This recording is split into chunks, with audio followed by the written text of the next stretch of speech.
Bienvenue les amis dans cette nouvelle session questions-réponses. J'ai eu énormément d'interrogations par rapport à des nouvelles arrivants, des nouveaux membres dans la formation. Je vais essayer de tout centraliser ici jusqu'à peut-être la prochaine session questions-réponses. N'hésitez pas à les poser dans le groupe privé. J'y réponds ici pour que ça profite à tout le monde et que y a peut-être certains qui n'ont pas vu passer les réponses sur le groupe, ça arrive. Donc voilà, j'essaye aussi de donner du nouveau contenu. On commence tout de suite par Christelle qui m'a demandé concernant les niches, quels sont les critères fiables pour les trouver, est-ce qu'il existe des indicateurs clés? Alors, évidemment, la première des choses, c'est de voir si le commerce ou l'entreprise a des critiques en ligne, ou en tout cas est exposé à la critique en ligne. Ça va être un point sur lequel on peut avancer au niveau de la prospection. On va pouvoir mettre ça en avant et pouvoir travailler efficacement dessus. Évidemment, deuxième chose à voir, c'est la présence en ligne de façon globale, de voir si effectivement la personne n'a pas de compte, je ne sais pas, Instagram, Twitter, Facebook, là ça commence à se compliquer si elle n'a pas de compte Facebook, voir aussi si la qualité du site, s'il en a un. Donc effectivement, déjà la présence en tant que telle, sans parler de critique en ligne, c'est déjà un excellent indicateur. Autre chose à rajouter, en troisième point, c'est aussi de ne pas taper dans les trop petites entreprises. Ça, je l'ai indiqué dans je ne sais plus quel module, mais effectivement, si elle n'a pas le chiffre d'affaires, un chiffre d'affaires assez conséquent pour pouvoir se permettre de payer tes services, ça ne va pas le faire. L'idée, c'est pas non plus de faire descendre ses propres tarifs et de travailler comme un esclave pour des petites PME parce qu'elles t'ont dit oui, des TPE plutôt. Mais donc voilà, d'analyser combien il y a d'employés, combien elle peut potentiellement faire de chiffre d'affaires, c'est aussi un critère intéressant à prendre en compte parce qu'il y en a pas mal qui font l'erreur de se lancer et d'avoir les deux premiers critères, donc de voir qu'il n'y a pas une grande présence et qu'il y a beaucoup de critiques, mais de tomber sur des boîtes qui vont te dire non parce que voilà, qu'il n'y a qu'une ou deux personnes qui y travaillent et elles ne peuvent pas se permettre de mettre 500 € par mois, voire 1000 € par mois sur la table pour faire appel à tes services.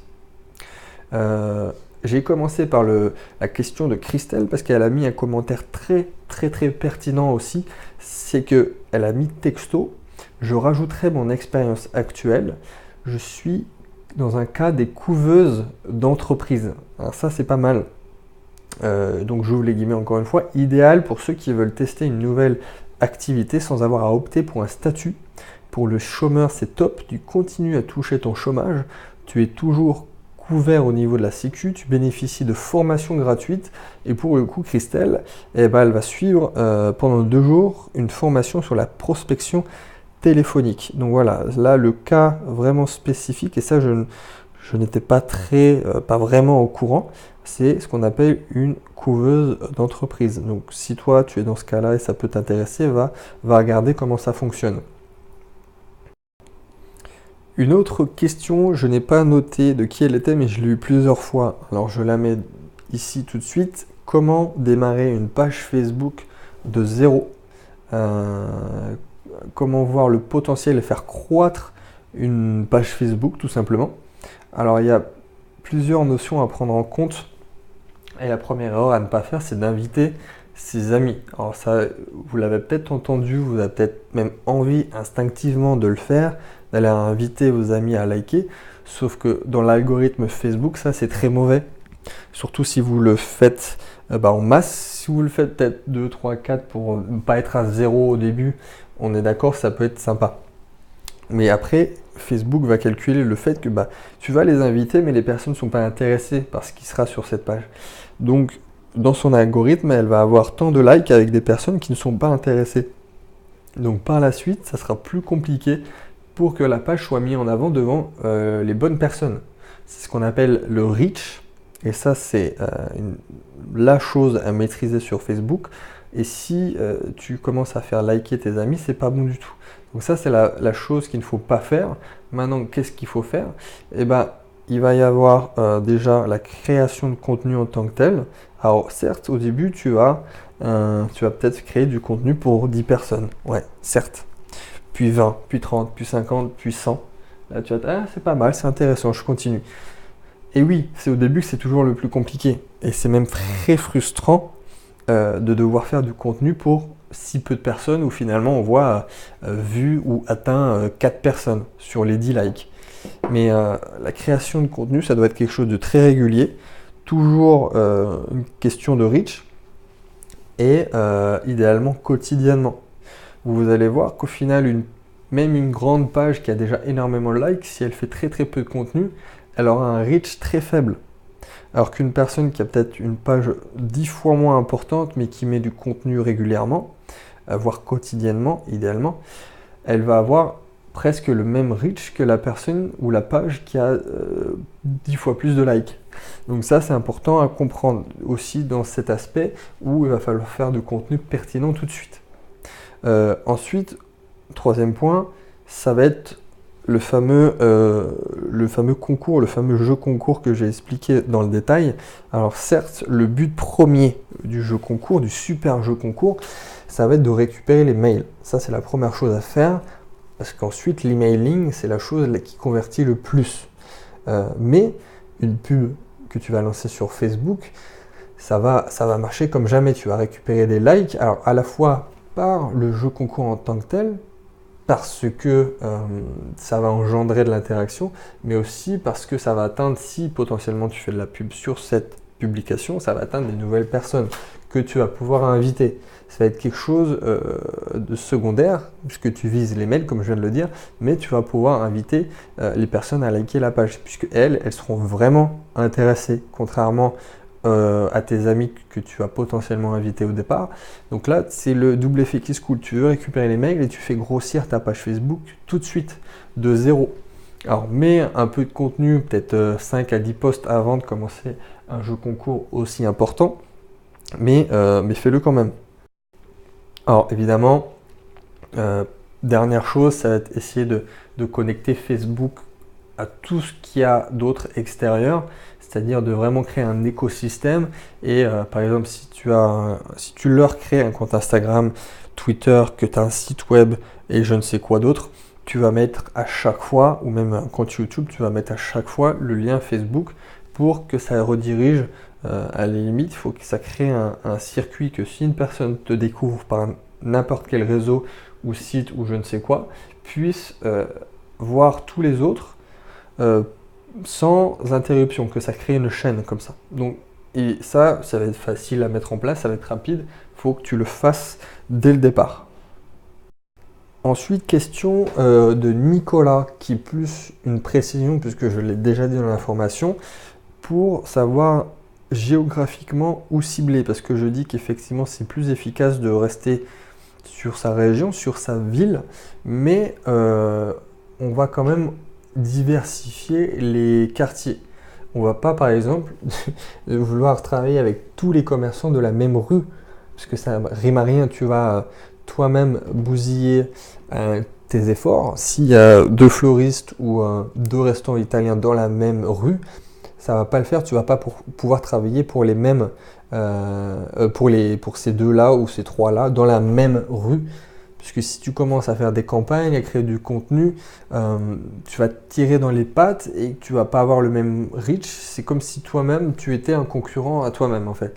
Donc tu restes dans ta ville, il y a de quoi faire dans une ville. Alors à moins d'être dans un patelin paumé avec pas grand monde.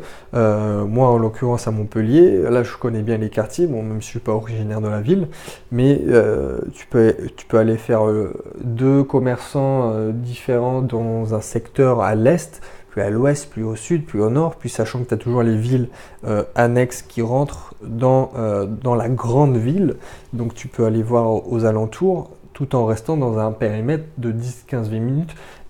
Et là, tu vas forcément trouver minimum 5-10 clients. Et c'est ce qu'on veut. Donc ensuite, une question aussi sur la technique de l'afterwork, qui est vraiment top. Donc la technique de l'afterwork mis en place pour ton client. Donc un espèce d'afterwork dégustation, par exemple, si on reste sur la niche de la restauration, ça va être un atelier pour proposer quelque chose au final de payant. C'est gratuit, mais tu vas attirer du monde pour une plus grosse offre ou pour potentiellement que la personne reste sur le commerce, au restaurant ou je ne sais quoi. Il faut faire preuve un peu d'imagination. Il n'y a pas que des techniques online que tu peux mettre en place. Il y a des choses comme ça, c'est pour ça que j'insiste ici dans ce module-là, c'est que va falloir travailler ces ménages, faire travailler ces ménages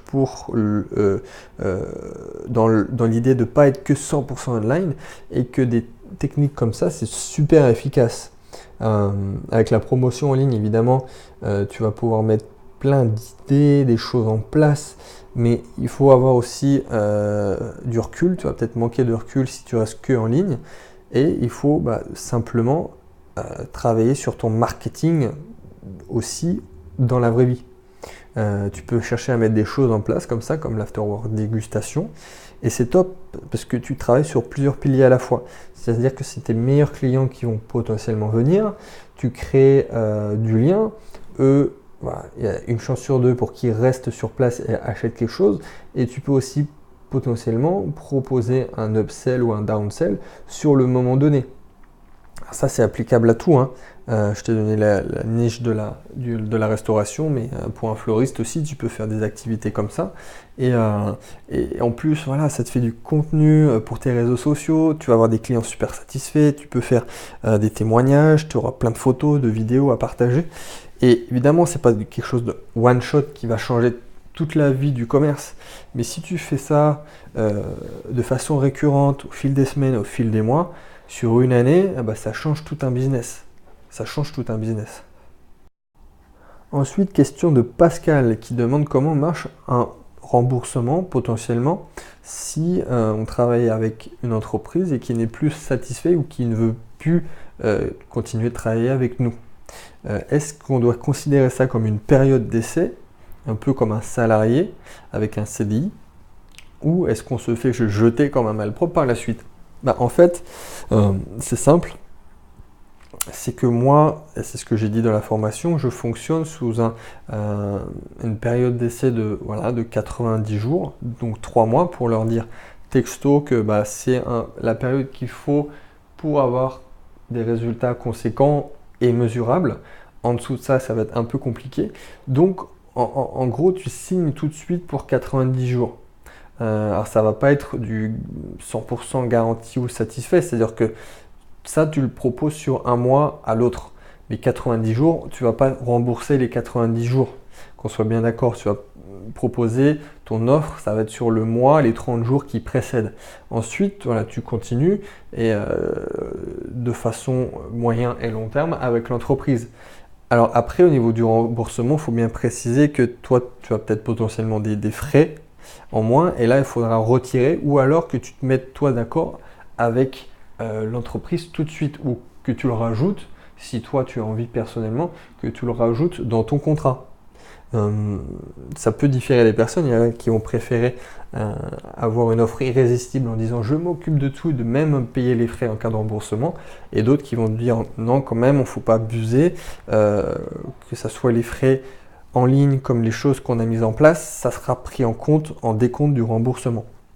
Donc voilà, c'est comme ça que je fonctionne. Deuxième chose aussi, c'est en cas de litige, et surtout en cas de litige de mauvaise foi. Bon, ça arrive une fois sur 1000, qu'on soit bien d'accord, mais si ça tombe sur toi, c'est pas cool. Et en fait, propose un seuil de résultat au-delà duquel il est impossible de contester la plus-value apportée.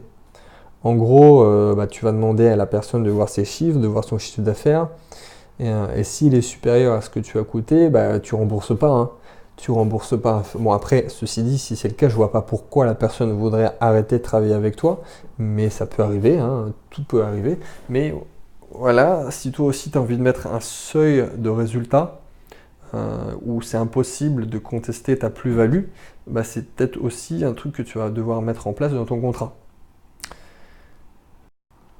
Alors j'ai eu une autre question aussi qui revient à quasiment la même chose, qui était tu conseilles systématiquement de demander 3 mois pour rehausser la situation et faire un point.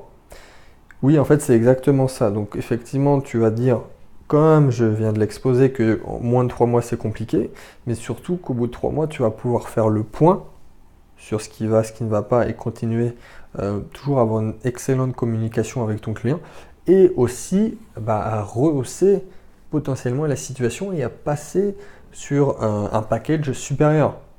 Si tu as fait un excellent travail et que tu as déjà des résultats sur du 500 € par mois et que la personne, tu sais qu'elle peut se permettre de passer au package 1000, et bien là, tu sais que tu as un rendez-vous qui est prévu 90 jours après et que tu vas pouvoir lui placer. C'est aussi ça l'idée. Dernière question concernant le contrat avec un paiement d'1 an à l'avance. J'en ai rapidement parlé et c'est vrai qu'en plus là dernièrement j'ai vu qu'il y avait des membres qui avaient signé tout de suite leur premier contrat, c'était un paiement d'1 an. Paiement d'1 an en avance. Alors comment essayer d'amener ça? Tout simplement déjà le voir au feeling si la personne est chaud ou pas. Parce que si c'est pas le cas, on va se calmer, on va calmer nos ardeurs, on va commencer à travailler sur du mensuel et du 90 jours pour faire le point. Si la personne est déjà enthousiaste, tu peux tout simplement l'amener sur le tapis en proposant une réduction. Moi, j'aime beaucoup proposer 2 mois de réduction sur l'année à l'avance. C'est 1 mois, toi, ça fait pas beaucoup. Tu as 11 au lieu de 12, mais 10 au lieu de 12, c'est très bien. Ça nous donne un contrat de 5000 au lieu de 6000 à l'année pour un package à 500. Et c'est un effort assez conséquent de ta part. Et si la personne est en confiance, elle va tout de suite vouloir signer. C'est encore une offre en plus, une offre irrésistible en plus. Et pour encore mieux si c'est un contrat à 1000, parce que tu es sur du 10 000 en one shot, et là déjà tu es serein, et ça, même psychologiquement c'est mieux pour ta prospection à venir. Tu sais que tu as un gros contrat qui vient d'arriver, et ça pour te dire, c'est arrivé à un membre, je sais plus son nom, là je crois même qu'il travaillait à 2, ça vient de se passer là dans le groupe, donc c'est faisable, un contrat en one shot comme ça d'1 an à l'avance. Donc voilà, c'est fini pour cette foire aux questions, la FAQ. N'hésite pas, toi, si tu as des questions, soit sur le groupe, c'est préférable. On va pouvoir te répondre tout de suite, moi ou un autre membre. Ou si tu es un petit peu timide, tu m'envoies un message sur les réseaux ou par mail. Donc voilà, je te dis à très vite pour sûrement une prochaine FAQ.